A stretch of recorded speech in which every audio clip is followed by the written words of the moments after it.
Hey everyone, this is Manly Badass Hero, and welcome back to The Letter. Previously we completed Hannah's route. Now we will be playing as Zachary, and hopefully he will fare better. A pleasant aroma hits me long before I cross the threshold. Faint but light and warm. A reminder of what home is. Pa's stern but commending gaze. Ma's tender smiles. The sunlight filtering through the eaves in the morning. And the distinct smell of cinnamon and vanilla as it drifts through the air every time something cooks from the room.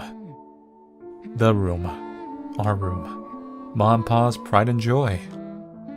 My sister and I, too, eventually. But we ain't allowed there. Not yet. Not until we're taller or older. Not until we've learned how to take care of ourselves and not burn our hands. Or reach the cupboards without having to be lifted. But a little peek wouldn't hurt, yeah?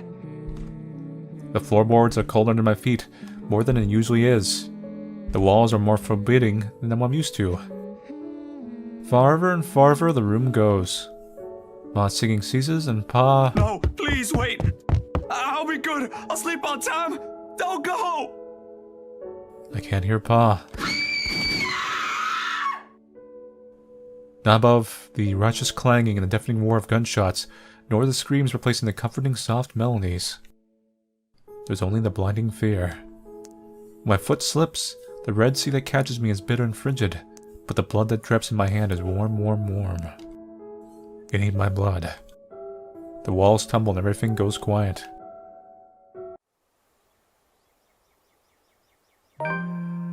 So October 25th. So to catch up on the dates, we are right here. We have not met Hannah yet, and the end of Hannah's route is on the 29th. The first few notes, while muffled, are enough to wake me.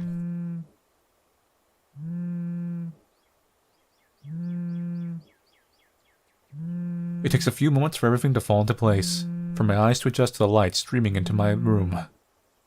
Despite the pleasant chill the AC brings, my shirt is clinging tightly to me, and my blanket a tangled mess around my throat. It's one of those nights again when sleep passes like a blink, and is plagued with vague, fuzzy thoughts. I lift a hand to rub away the drowsiness from my eyes, although it does little to relieve the gritty, burning sensation from my eyelids. Outside, the sun is yet to peek over the horizon, but night has already given way to the cool morning light, washing everything in subtle gray hues. At this hour, the entire city remains unstirring. Ordinarily, waking up before my alarm means abusing the snooze button, twice or thrice, just to catch those precious few extra minutes of sleep. But the persistent ringing makes it impossible now. This better be good. Groggily, I scramble for the bag sitting at the foot of the bed. Oh look, it's Ash Frey. Soma Cruz. The ringing still hasn't stopped even as I fish the phone out, and Ash's name flashes brightly on the screen when I turn it on. Must be pretty urgent if he hasn't dropped a call yet. Where are you? Ashton, it's 6 in the morning. Sun hasn't even risen. Hell, my brain ain't even awake yet. What do you need? Get your ass here, pronto. Here? Hold on. Can't this wait until I'm actually awake? No, Rebecca's not in a good state, and... His voice hitches, and I fail to catch the last of what he's saying over the sudden racket on the other side of the line. When the noise dies down, however, he does not continue. There's an abrupt change in his tone. The unexpected hesitance to speak puts me on edge, and a different kind of anxiety clings to me. Something's wrong. Here is where, Ash. Wait a minute. Today's 25th. It's right after Isabella has her fate. Apartment. Rebecca's. And Isabella's. Just get here, please. He drops the call before I can ask more. Maybe it's just me, or my sleep-addled brain, but in that short moment he sounds almost as if he's pleading. The thought alone does not ease the lump of dread gripping my insides, already heavy with fear. But despite the questions currently swimming inside my head, I waste no time in getting dressed. The rest of the day's plans and scheduled meetings effectively forgotten. Whatever lies ahead, I hope this ain't one of those times when my intuition is right. Oh god, Isabella. The murmurs of the small crowd milling on the streets are loud against my ears, a contrast to the sleepy laid-back reputation this neighborhood has built throughout the years.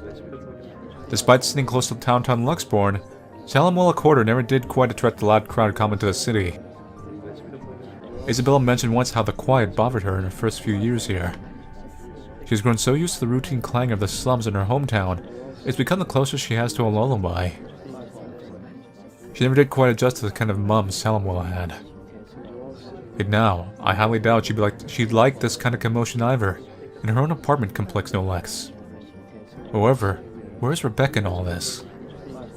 I was hoping either one of them will be able to give me an explanation, but... A number of police cars and an ambulance are parked along the street closest to the compound. Given Ashton's tone over the phone, I already have expected their presence here. What's a little surprising are the news vans lined up on the road opposite. What in the blazes is the press doing here? The cold stone at the pit of my stomach grows more unwelcoming with each step I take, bringing a sour taste in my mouth. A handful of the curious is flocked into the building, probably waiting for something interesting to happen. Oh no. Carefully I weave my way through the thin crowd, only to be halted soon by perimeter tape enclosing the 3-story apartment. My eyes dart around the busy landing on the other side. It buzzes with activity as several officers move in and out of the building, most of them in white suits stained at the hems and gloves with a striking shade of red. I try not to think where those came from, but an idea has already planted itself firmly in my head long before I can stop myself. Ash must be in there somewhere, if this is that kind of case. I wait. And after what seems like a lifetime, I still don't believe you're a detective. Maybe it's because you have a generic sprite, and that's the only outfit you show. And that's your casual outfit, but still. Fingerless gloves, man. He emerges from the building, his own gloves smeared with the same red shade the others had on theirs. An exhaustion evident on his face. Yeah, see, it is a generic sprite. So right now, he's supposed to be wearing a more proper outfit.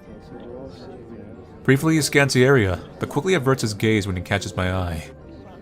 Without so much as a wave or acknowledgement, he starts to walk off in the opposite direction, reading off the papers he has on hand with complete focus. I get that he's busy, but that's on a whole different level of weird. Not 3 steps later, though, he seems to think better of it. He pauses before wheeling around and walking back towards me. This kind of hesitance, while not unheard from him, is only enough to feel the sick dread clawing at my insides. He doesn't meet my eyes when he speaks either. Sorry you had to be greeted by this. You say that like this is something new to me. Come on, dude, after all these years? Every time I see your name on the caller ID, I'm already half expecting something shitty went down again somewhere. An expression, both pained and weary, crosses his face momentarily before hiding back under his usual mask of indifference. The rest of my laughter dies from my lips, replaced by a sound devoid of any mirth.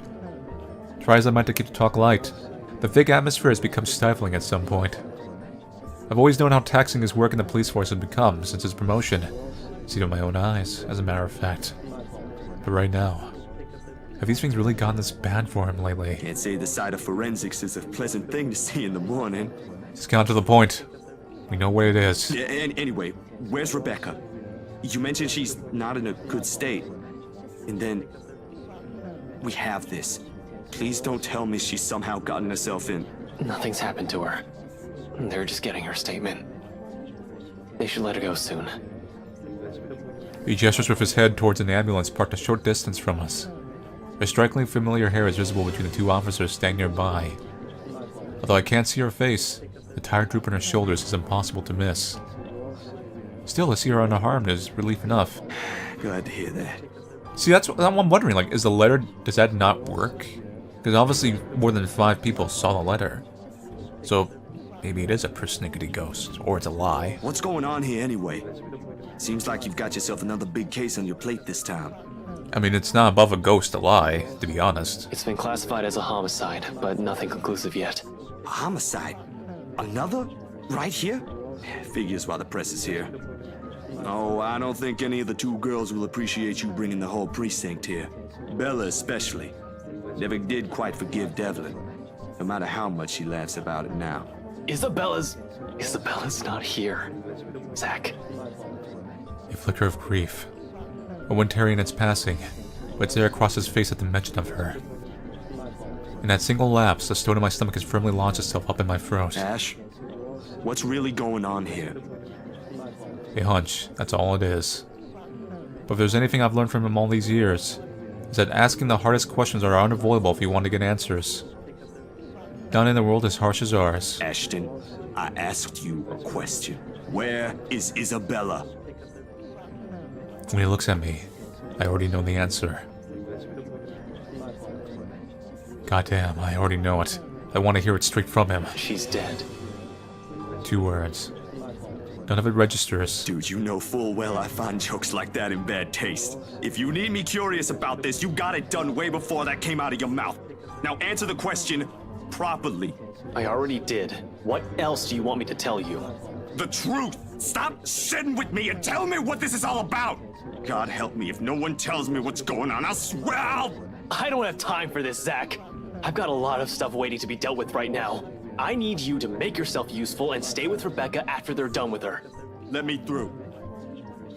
My hand's already on the tape, poised to raise it. But he's quick to move in front to bar me from crossing to the other side. It only serves to raise the iron bubbling up in me. The tone he takes doesn't help either. I can't let you do that. This place is off limits until the investigation's over. That means everyone was chilling and went to the party after Isabella died, at least in my route. It wasn't a request. Let me through. What could you possibly want to? You said she's dead! I want to see it with my own eyes, Ash! I'm not buying any of your bullshit until I've seen it with my own eyes! Now move aside! Or what? You'll break the tape? March in there like some criminal above the law? Because I'm telling you that's what you'll be once you do! And I won't be able to keep you out of trouble this time, no matter how innocent you are! Screw the rules! That is my friend in there! Just the other day I was talking with her. How can she be dead right now? How sure are you that she is? All I'm asking is proof, goddammit! It's not that simple! We're following a protocol here. And friend or not, you have to stay in line while forensics finishes documenting the victim's body and every fucking thing in the goddamn scene. I'm just gonna say Ch.3 actually he's delivering these lines really well. Now back off, sit down, and let us do our work. Don't make this harder for us, Zach. What? You make it sound like you don't even know her. Ain't she your friend too? It's not that. You don't understand. Right now, she's nothing but a dead body. We need to... All I saw is red. Achievement unlocked, Falcon Punch, really? No, see? It's a little confusing, because they mentioned he's wearing, well, maybe he took the gloves off. They said like he had crimson stained gloves, like the other ones, because he's investigating the scene. Yeah, here he is in his normal casual outfit. It's a little jarring, actually. Did Asher just take a hit to his relationship? Check the branching tree a little bit. Well, this is a big route. All the way back. Oh.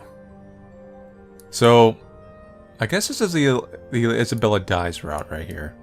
And we skipped a lot of story, just because probably Isabella is not alive, for one. Wow. My anger subsided just as quickly as it erupted. Next thing I know, he's on the ground, nursing a bloody lip and a bruised cheek with an unreadable expression in his eyes. My fist falls to my side, limp and forgotten. The paper and photos he's been holding onto all this time fluttered uselessly to the floor, around us as if to mock me. His rage would have been better, far easier to deal with than the wall he suddenly built up around himself. With it, there's only hurtful words and ugly truths. No puzzling guessing game that leaves you thinking for days on end. I shouldn't have let my temper get the better of me either. I want to apologize, say something to remedy the situation, but my mouth has gone thick with fear and remorse all at once. I can only look at my feet, no longer standing close to the boundary I threatened to cross earlier. And that is when I see it. Understanding dawns on me, violent enough to shake me. With trembling hands, I reach for the scared photographs off the pavement. Oh my god, Isabella. Oh my god. That ghost. That ghost does a number on you. A sick, burning feeling immediately rises up to my throat. Purely on instinct, my eyes move in every corner of the print, searching for any sign of tampering, for any discrepancy, for any hope that this might just be an awful prank. But as try as I might, I can't find it. Ripped apart. There's no other word for it. She barely looks like herself. In fact, I wouldn't have known if it's her if Ashton had mentioned something earlier. When I think of her, all I see is this person who's rarely ever lost a cheer in her voice. Often upbeat, rarely dispirited. Now she's nothing more than a mangled mess of blood, flesh, and splintered bones. Her head is bent backward, the eyes and mouth open in a silent, empty scream. A hole in her torso, big enough to expose her insides, gapes open at me. It's as if the savage beast has torn it viciously open and feasted on it, every organ mutilated and butchered beyond all recognition. Blood pools from the open wound, drenching her in the floor in a deep shade of red. I can smell taste without even being there. I think we got the picture of that game by just looking at it. The description did not needed to be there. When I finally look back at him, Ashton's shoulder has gone rigid. His eyebrows are drawn in a tight frown. His jaws are clenched tight. I recognize the frustration, his frustration, for what it is. It's not that Ash doesn't want me to see her. He simply doesn't want her to be seen in this state. This ain't how he wants her to be remembered. I struggle to find the words, and even to fix this god-awful misunderstanding. This ain't what we should be doing right now. But he only looks away as he pushes himself off the ground. Ash, I don't know what came over me. Grief. I won't be pressing assault charges considering the situation. I've got things to check with the other officers, but don't go thinking you can easily cross this line without me here. The other police types won't be as forgiving. Go check on Rebecca. She's probably the one who took it the hardest. Without another word, Ash gathers the papers littering the ground, ducks under the perimeter tape, and walks away without so much as a backward glance. Doesn't even remember that the photos are still in my hand. In hindsight, I could follow him. I should follow him. Return these to him, apologize, and maybe attempt a decent conversation about butting our heads, or getting into a trivial squabble over this, of all things. But he's right, damn it. He's right in that we're not the only two people going through this. And right now, Rebecca has to bear losing a friend all on her own. Who should I be with? Gonna need that save. We should go with Rebecca. Yeah, it's more important. Apologies can wait. At the moment, Rebecca needs somebody by her side. When I find her again, the officers who took her statement are long gone. She has not moved an inch from the seat the paramedics have offered her, and a distant look has her taken over her face, the usual fierceness in her gaze missing. Like a fire that flickered out of existence. There are no tears, just hollowness and sorrow. She offers me a weak smile when she sees me approach, but nothing else other than that. I try to say something, my mouth opening and closing in hesitation, finding words that will hopefully offer the least bit of comfort, if not sympathy. So of how casual everyone acted in Hannah's route, I wonder if that's just kind of a writing discrepancy, or if it's kind of a... I mean, because two of the routes I'm assuming are bad for Isabella. I wonder if they just decide to... Life goes on, and I make the best of it. Unless they were specifically going to the party to investigate the mansion. I don't know. But all of them falls flat in the face of her own grief. The only thing I can give her is my company. To sit beside her and help her bear this with as much strength as I can lend. Around us, the crowd slowly begins to thin out. Most have already lost interest in the commotion that entails the discovery of a crime scene. A few do linger, just reporters finishing things up for the news and waiting for some final words from the authorities. If this incident is not yet all over the news this morning, it will be soon. If she were here, she'd probably be scared out of her wits by now. The words choke in her throat, her mouth closing off at the last one as if to stop a sob from escaping her. I don't need to ask who her is. She'll likely be out of here faster than you can say ghost to her. Probably rent a new apartment on the other side of the city as soon as possible. For good measure. She would. She never did like it here. Did she say that? No, not directly. Never directly. She'll complain about me being bossy or Ash being annoying, but she would never say a word about that. The rent here is cheap. She prefers it that way. It just means she'll be able to send more home. Personal comforts be damned. For her family. Always for her family. Rebecca draws in a breath, long and shaky. Her voice falters for a brief second. They always came first for her. She's, what, 26? She doesn't even know how to take care of herself. It's impossible not to worry, you know? And she's always like that, and... She clenches her eyes shut and heaves in, her shoulders shaking with heavy, silent sobs. And as tears begin to slide down her cheeks, it hits me that I've never seen her cry like this before. Always a strong, reliable one. Ever the proud, fiery woman. Yet, she's none of those as I draw her in and wrap my arms around her shoulders. She's simply a never who has lost someone. I don't really know what to say. I've never been good with this, but I'm here, Rebecca. Minutes pass before the rest of her cries subside. By the time the grief is temporarily eased, my shoulders already damp with her tears. There's really nothing you can say in this situation. She offers me an apologetic smile as she pulls away, which I return in kind. I didn't mean for you to see me like that. It's just that I was with her on the phone yesterday.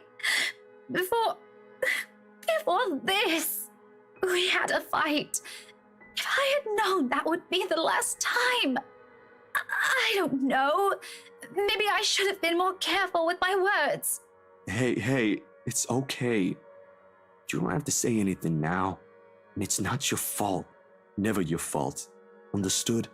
No, Zachary, I was just talking to her. She was alive, and I shouted at her.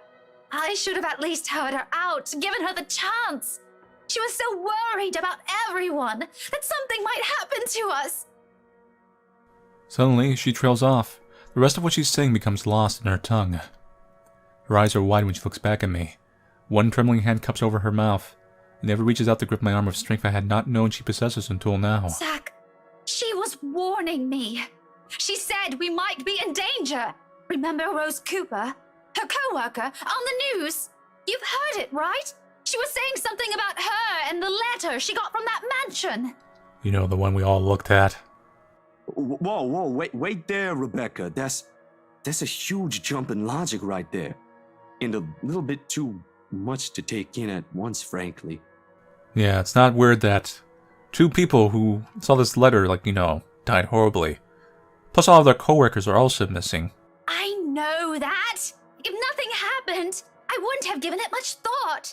But as it is, what if she was right all along? What if that letter she found really has something to do with this? The same thing was written in her room with her own blood And nothing. I expected to hear a better argument from you, Rebecca. You know, when you contrast this against The Ring and Ju-on, which are the main influences, obviously, at least those two ghosts, when they murdered you, it was a relatively clean death. They just kind of gave you a heart attack, or you just had like an accident or something. It was very quick and it was very kind of clean. This ghost just goes straight for the brutality route, and I'm assuming it's extremely brutal and painful. And that's just no. This is not a good cursed ghost to have, if we had to rank it. We look up to find Ashton marching towards us, his strides quick and decisive. The expression on his face, however, there are really no other words for it. He looks pissed as hell. As if he was the kind of person I'd wager good money that the next one who annoys him will end up injured in some capacity. And before you ask, the stupid letter's with forensics now, along with the other evidence. Don't waste your time looking for it. Oh no! The whole case is a train wreck as it is. In all actuality, maybe it's not tied to a letter, it could just be tied to whoever goes to the mansion. What would you have me do then? We don't know who did this. Whoever or whatever murdered our friend is still out there. You think I don't know that? I'll get him, I promise. I'll get him, put him behind bars, and make him pay. But please don't go around playing cop. We aren't playing a children's game. I have no intention to. Don't you think we also want the same thing as badly as you do? I'm sorry, Ash, you saying that just doesn't make sense to me when you're dressed like that as an officer. His mouth opens, poised to say something, but wavers in the end. He averts his eyes. Maybe it's just me, but for a fleeting second, something close to regret flickers in them. You don't know the half of it. What on earth do you mean by... All right, guys. That's enough. Proper time and place, remember? We ain't getting anywhere like this. Sorry, you two. I think I need some air. I'll step out for a while. Just forget I mentioned anything. Zachary, it's probably the exhaust station talking. So this is actually a little bug section. I saw this in the patch notes. There is some areas where the voice won't play. It's very minor. But it does happen, apparently. She's already walking away before the two of us can react. Although of how our previous exchange went down, I highly doubt chasing after her will do us both good. An awkward second stretches out between Ash and I, until I remember that the photographs are still with me. They continue to weigh more than they actually do in my hands. I try not to look at them again when I hand it back to them. Once is enough. You left this with me back there. Recognition slips across his features before he walks over and takes them off my hands without so much as a thanks. Neither of us speak while he clips all of it back to his file. What else is there to talk about? A jest would be too inappropriate given the gravity of the situation. An apology right now, despite my intent when I sought him out, will be too early, too easy, too hasty. Now with our minds still reeling from the news. Now with all of us still finding ways to cope with our own grief. And this is how he does it, with a feigned indifference and an air of aloof detachment. I can't fault him for that. What's next after this, Ash? Can't say, but make sure you stay far away from the rights. We've got enough problems as it is. I don't need another one adding more to it. Who? Wait, brakes, Ash, brakes. What about those things on the wall? Maybe she's right. Maybe it has something to do with what she's been telling us all this time. You saw the contents of the paper. What if it's... Don't go thinking that the stupid letter is related or even a clue. This has more to it than some curse, damn it. I should have paid more attention. If I knew this would lead to this, I would have... I do wonder sometimes if there is more to it than just a curse. If there's multiple ghosts. If there's people being possessed and they're committing the murders and you're just seeing the ghosts there when it happens. I mean, we'll see. We're still far ways off from the reveals. I have to go. I'll leave Rebecca to you. Considering how Luke acted in the one route, I mean, that is a possibility. Yet as I watch him walk away, a different kind of worry weaves itself into me. Ash can handle himself. He's proven that time and time again. But the way he carries himself at the moment, this frustration, perhaps even anger, now seeping into his every word. Years ago, early in our acquaintance, he said keeping a cool head is a priority in his line of work. Letting things get too personal should be the last thing that should happen in any case he's handling. I believed him then. Now with everything as they are, I hope he'd remember those words for himself. So let's see how we're doing in the routes. The Hannah relationship has gone up, despite us like never encountering Hannah. Maybe that's just kind of a quirk of the engine.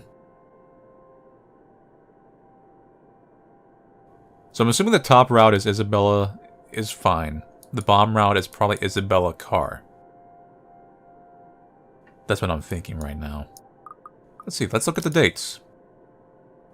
So we know it's the 25th. And the 26th is when he meets Hannah. So it's a little bit of a engine quirk, I guess, that he has a relationship high with Hannah. It probably just literally carries over from the previous saves. Although it's small and begs for a little cleaning and repair, it is, at the end of the day, the closest I have to respite. Sure, my sister would have a thing or two to say about the mess every time she visits, but it's still home to me. A mild draft sweeps into the room as I close the door behind me, slightly disturbing the papers on the nearby fridge. Most of them schedules, lists, and tasks for the next few days. Something to keep me busy while I sort things out. Sort myself out. And now with what happened to Isabella, something to temporarily take my mind off things. A lone note flutters by my feet, the letters on the surface glaring at me with mute intensity. Oh no, it's the letter. No, okay. Ermengarde Mansion, H. Wright, 11 a.m. After Ashton's warnings, they all hold a different meaning now.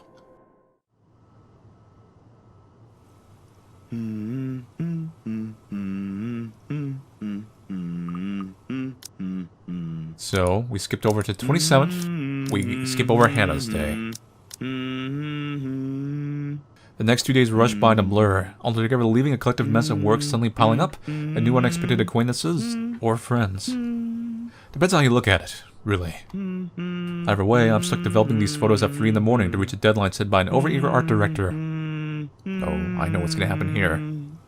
He's gonna develop those photos, and you know what we're gonna see. Don't get me wrong, Julius is good, has a vision, and knows what he wants. Damn, he can be a bit too enthusiastic sometimes. Doesn't matter when you couldn't sleep anyway. There's nothing new in it, of course. After years of working as a freelance photographer, it's simply something I've grown used to. Get to know people, build a client base, do good work, and cash in some late hours if need be. Rinse and repeat. It certainly takes a while to get some footing on the field, but it's the kind of thing that pays off in the long run as long as you keep at it. Give enough time, you might have both big names on your client list. Names like the Wrights, in particular. I never did pay much attention to them, but it's virtually impossible not to hear about them when a local news channel or paper has something to say on their name. A party here, an acquisition there. Sometimes it's a new business venture, other times it's the everyday gossip that typically follows popular people like them. Not in a million years had I ever imagined I would end up working for such a high-profile couple. Between that and the fuss that comes with, it leaves me no time to ponder over whatever happened to Isabella, or why Ash is so adamant we keep away from the pair. They do seem like the good folk, though, despite the whole fame thing. So Ashton is on to something. We'll see what fruit comes out of it. Sure, there was a rumor running around years ago about him being involved in some business scandal. But just like every gossip blown out of proportion by the media, nothing came of it. Eventually, it simply died down. Much is definitely left to be said for the husband, but I doubt a woman like Miss Wright would pick him if he doesn't have any good points at all. Miss Wright, and herself, though. She ain't particularly bad the way the press makes her out to be. The tabloids had it all wrong, that's for sure. For someone born with a silver spoon in her mouth, well, she ain't exactly what I was expecting. Among other things, a newfound friendship is what I least expected from her, but here we are. Though of a life as public as the Wrights, no wonder it's the woman who often gets the crappy end of the stick. I can't help but feel sorry for her. She's a real nice person when given the chance. Heck, she might have even ended up friends with Rebecca and Isabella, too. They aren't living worlds apart. Probably. The beep quickly pulls me back before my thoughts travel any further.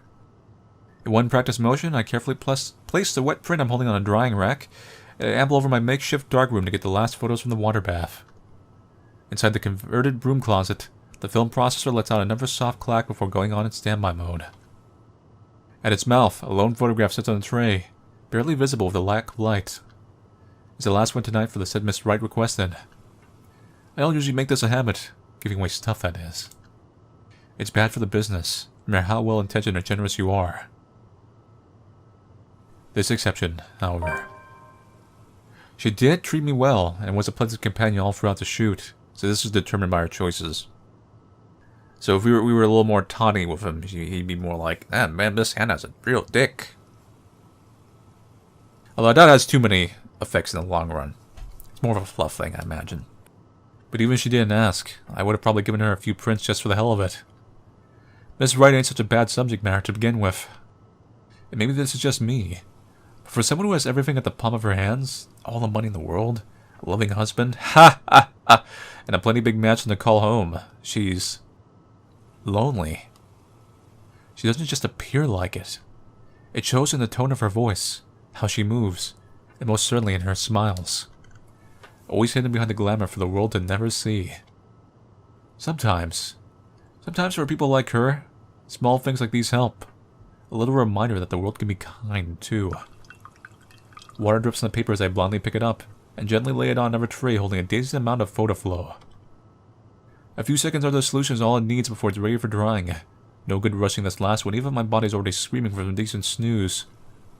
My hand fumbles for the light switch, moving towards it with familiarity, while I fish for a squeegee among the mess of tools on a drawer of the other.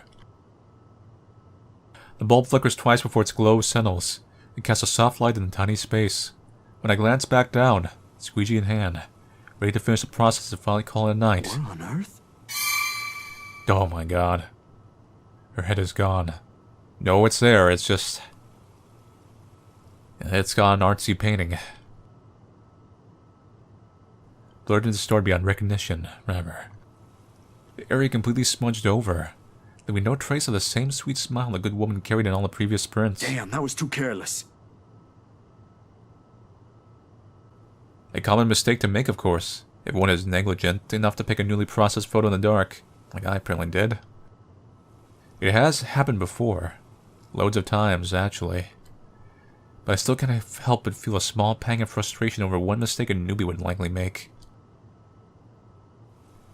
With a sigh, I reach up for the switch again, intending to develop a new one from scratch. It could pass off for one of those supernatural pictures they show on TV, though. Gee, I wonder, Zachary. A memory clicks. One cursory fought in a sea of many, and a short yet distinct second from the day before. A glimpse was all I got, but it's enough to burn the image in my mind. There was a shadow. Ooh, this is a little different from this perspective. No. A woman. In her 20s or early 30s, maybe. But with how far gone her flesh alone has become, it's not possible to tell at first glance. The skin itself has already taken a sickly pale color, rotten in most parts, blood dripping from every open gash and lesion on her body. Bony hands grip Miss Wright's neck like a noose, staining the skin underneath with a vibrant shade of scarlet. Nothing but malice fills a gleam in her eyes. Zachary? Not for me, but for Miss Wright. Zach, is something the matter? Oh no, there's nothing wrong. I just remembered something, that's all. Let's get back to the pictures. Can you move a bit more to the left, yeah? The ghost is definitely targeting specific people. I'm partially wondering if it's targeting the girls more often. Because Rose, Isabella, and then eventually Hannah. If we go down the victim list that we initially see, it definitely does not want anyone near their prince. Memory alone is enough to make me retch. I brushed it off then. A trick of the eye, I told myself, or a product of the heat. Oh yes, the product of the heat will make you see a highly detailed zombie ghost girl. Okay. Of course. Just a mirage. Weather has been unexpectedly warm recently, so it shouldn't be too surprising for such a thing to happen. And, well, blaming this on the unusual fatigue, an overworked brain, the weather, or an amateur error on my part is far more convenient. It makes a whole lot of sense than what the small voice inside my head whispers. The same tiny voice that only makes itself known when something's afoul. The same one that lent a curious ear to Isabella's worries about the mansion. And with each second I spend staring at this photograph, the murmurs in my head only grow louder against my ears. Someone has to know. This is a pretty big choice. I'm thinking maybe to show it to Ash. Wow. Oh, this actually... I guess this is kind of a micro spoiler. But this choice... It literally changes... It changes the entire route so much. And there's micro changes within the route on both sides. This one's a little more linear, but still. This is a huge change. I have to think about this decision, actually. So, I think it'd be more logical to maybe show it to Hannah to Warner. But, knowing what happens to Hannah, I don't feel like that's going to do much. And Ash, I feel like Ash has got a little bit less play, so I'm going to go with the Ash route. I think that's exactly what we should do.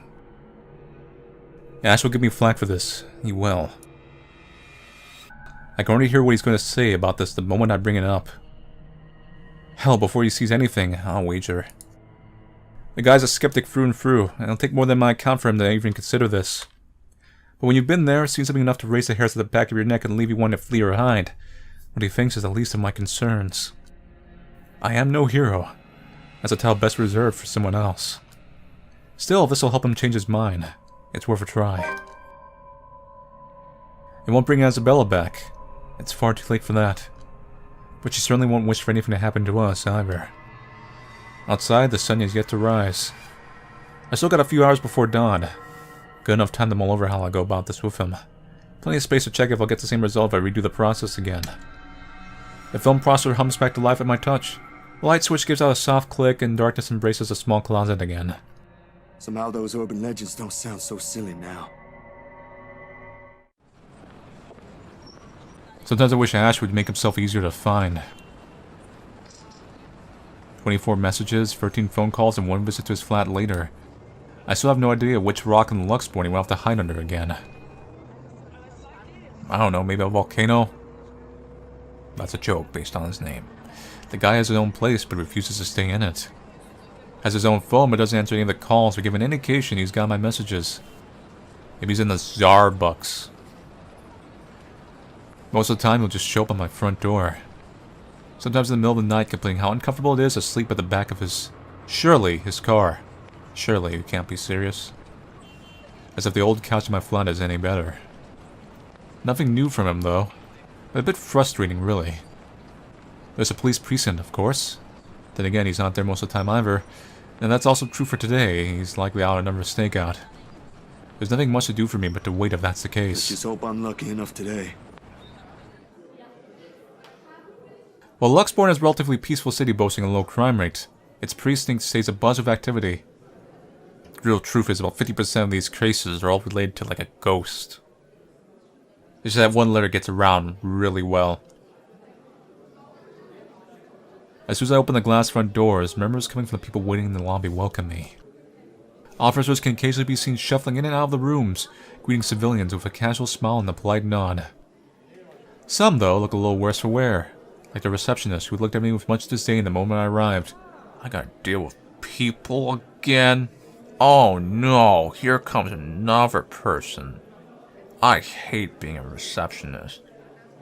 People suck. Thankfully I won't have to deal with him today. Before I can even step in, Ashton's voice, though low, comes from the hallway adjutant to the laundry. Not even for just 1 minute? No.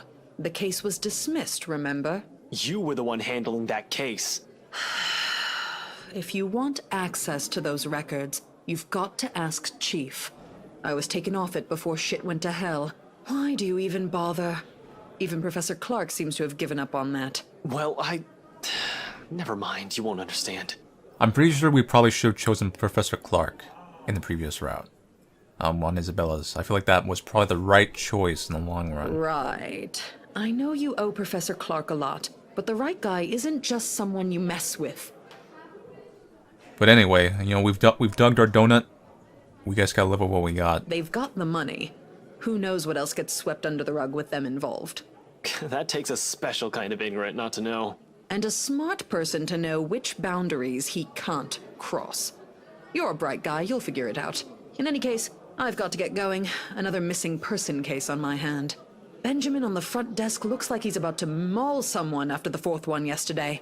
Murders, people missing, what a time to be alive. Man, I miss the old Luxburn. You and me both. I'll see ya. Gonna go grab some lunch. He noticed me first as soon as he enters the lobby and pauses. Roar? Eyebrow goes up. Confusion briefly crosses his face until I fish out the phone from my pocket and wave it up. Roar? Eyebrow goes down. Both his hands have formed into fists at his sides, which he probably hides into his pockets as soon as he notices I'm staring. I am wrong to think that this one will be easy as the other times. Coming out here and just talking. Over the words stuck in my throat, that plan has been quickly thrown out the window. We don't talk in the first place. We rarely ever do. When misunderstandings like this happen, the next day we're back to the way we were like nothing occurred at all. That is really such a guy thing. None of those fights ever involved fists and bruised jaws, though. Nor a dead friend. An excuse is already forming in my head when he moves, stopping my thoughts with a little tap on my shoulder, and walks past me straight to the door. He gestures with his head towards the very irked receptionist when I raise an eyebrow in question. Over lunch. I haven't eaten anything since last night, and Benjamin there doesn't really like loiterers around here. Wordlessly, I follow after him, but I'm for sending the poor guy behind the table an apologetic smile. I hate people. Hopefully things haven't completely fallen apart yet. Ah yes. The Zarbucks. Original coffee place, do not steal. Even with that, lunch is still every bit as awkward as I imagine it will be. As expected, he takes a seat in the farthest corner of the cafe. A good way from the window, but easily allows a view of who comes and goes. Secluded enough not to be disturbed by the lunch hour rush or to be overheard by a curious bystander. If I didn't know this was lunch that he invited me to, I would automatically assume I got dragged into another stakeout. And you really have a lot of giant keys in the background. I would swear they're keyblades, but, you know. For years of knowing him, though, this has simply become one of the many habits I've gotten used to. 5 minutes in, though, I find myself wishing someone will interrupt just for the sake of interrupting. We've had no use for privacy when neither of us seems to be too keen on talking. Oh man, look at that detailed food. Oh, one of us looks like... Is that... Did they make an ash into the coffee foam? That's really advanced. The arrival of food, however, seems to abate this, and pretty soon, small bits of conversation would slip in. Man, I'm really hungry now. I really want to go to a cafe all of a sudden. Like, just stop this Let's Play. Just like, no, just, come on, forget this. It's more important. Can I find a coffee place I can put my face in the foam? A chuckle here, a little nod there. Not quite enough to break the tension, nor be taken as an apology. But cordial to the point swallowing our meal becomes easier. But someone has to open that can of worms eventually, no matter how unpleasant it is. What should I say? Well, first I should save the game. Yeah, okay, that was a good one. No hard feelings. Above all, he was not the one who threw the first punch that day. Technically, I was the only one who threw a punch. The other day... Words falter from my mouth when he pauses eating, his fork halfway to his mouth. It clicks a moment later against his plate when he settles it down and leans back on his seat, arms crossed and all ears. A second or two passes before I find my voice again. You deserve an apology for the other day. Sorry for hitting you. Didn't mean to do it. I was overwhelmed. It wasn't very good news to wake up to. He does not answer. Rather, he picks his abandoned utensil up and resumes eating. Hey, are you still... My jaw was smarting the whole day after that, you ass. Okay, he's alright. Sorry about that too. There doesn't appear to be any kind of swelling or bruising, though. A small relief, because the last time this happened, which also nobly occurred mere scant minutes after we met, the purple hue stayed for weeks. Wrongfully accused for being at the wrong place at the wrong time. But it all worked out. In the end, that very same guy I punched was the very one who helped me clear my name. I was at fault too. I should have phrased it better. Should have handled it better. Sorry. There's no exchange after that, and for the better part of the lunch, we keep toward our respective meals. I suppose it's better this way. Less reason for things to become awkward. This is as close as we could get to rebuild that bridge, after all. However, this ain't the hardest part. How's it going? How's what going? No, the hardest part is how's it going. You know what I'm talking about. He rakes a hand through his hair and lets out a huff. Huff. If he can. If the place ain't as crept full of people as loud as it currently is, I don't doubt he'll be pacing the length of the room. Anything to take the edge off. Anything to get his brain running. Nothing from forensics yet. They're having a hard time. You saw the state the body was in. Doesn't even look like it was done by a human. Maybe it's not human. What, are you suggesting some wild dog broke into the victim's apartment and did that to her? The place was clean. This had to be done by someone who's been doing this for years. Oh, they've been doing it for years, alright. You know I would never imply something like that. Well, what are you implying then? Something more realistic. A ghost murder. That maybe these might be connected. The expression on his face grows more puzzled with each photo I spread on the table. There's about 8 of them. All the reprints of the same thing. Miss Wright's distorted head on the photos. He takes a minute to go through each, eyeing the prints warily. The furrow on his brow doesn't ease, even as he gathers all of it into one pile, and sets them into one neat stack in front of me with a heavy sigh. Hannah Wright? Yeah.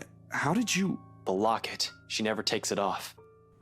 Until she gets possessed. Evan's family heirloom. I won't even think about asking why or how he knows that.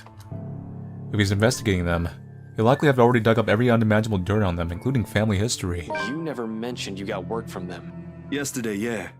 It's just a small feature for a magazine. Interviews, photos, standard stuff, nothing big. But see, here's the thing. I don't know how else to put this out there without sounding crazy, but there really is something odd with that place. I wonder if the ghost would still haunt people if we just bulldoze down the building. Remember the letter? He drags in a breath, reaches up his nose and pinches it.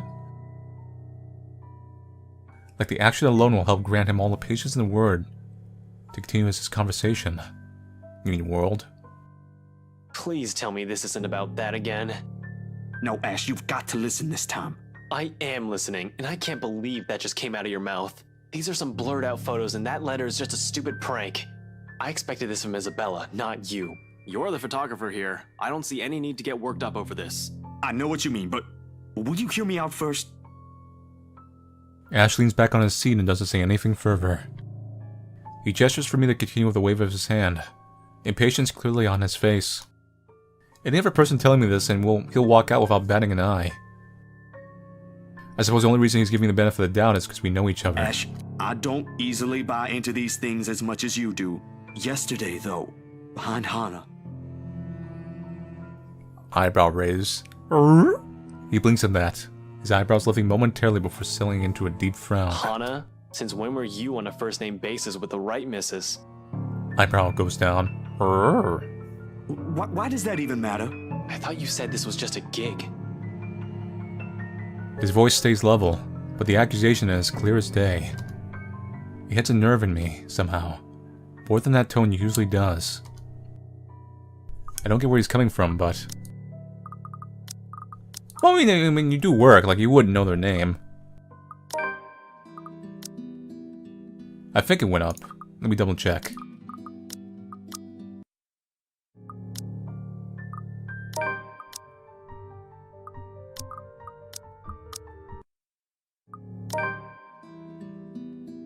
Patience can be a tough thing to summon at times. We didn't get this far as friends if we let our own tempers be the lord of us. Bro, it's really just another freelance work.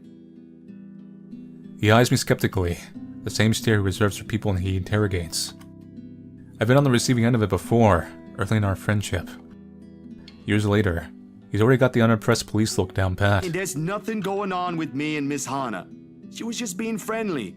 Insisted I call her by her first name. That's all. I wasn't implying any of that. You're not that sort of guy. I know, but let's just get that out of the way. The just-in-case elephant in the room scenario, I'm sorry, but I have to bring it up again. You do not look like a police officer at all. Maybe an undercover one. I can see that, but nothing implies you're one of those. She's a married woman, Jesus! Not with the image she presents in public. No, but trust me, she ain't any of the things the tabloid writes about her. Like I read any of those. I know you don't, but keep it in mind, will you? Will do. Though I can't promise she'll get off scot-free if she's involved. And without your acting, it feels like I'm doing a solid for your girlfriend. Cut that out, will you? And I'm not asking you to. Besides, what's currently going on here is more important. Alright, lay it in. Recounting everything takes the better half of our lunch, but he manages to listen through the entire thing without even a snide comment. If eating itself, actually. At the end of it, Ash merely nods, takes out his phone and excuses himself. Ash is actually pretty leaned more towards analytical and serious, compared to when we first met him with the ringtone. So, personality-wise, we're getting more of what Ash is actually like compared to before, and it's a little bit different than the first impression. Off to a far corner of the cafe for some privacy, if you can afford to have such a place as public as this. He turns in a little while and hands me a small card. So that's the professor we didn't get to see last time. I can't stop you if you're willing to believe in this crap. Give this guy a call. You're better off talking to him than me. He's at the public library now if you want to catch him there. He used to be my professor back in the university. Oh, no, I don't think that's... Go on. I already gave him a heads up. You know I can't help you out, man. He gives my arm a tap and walks off, mumbling about checking back how things are at the precinct. I don't see his face when he leaves, but I notice his own little way of helping out despite what he doesn't voice out.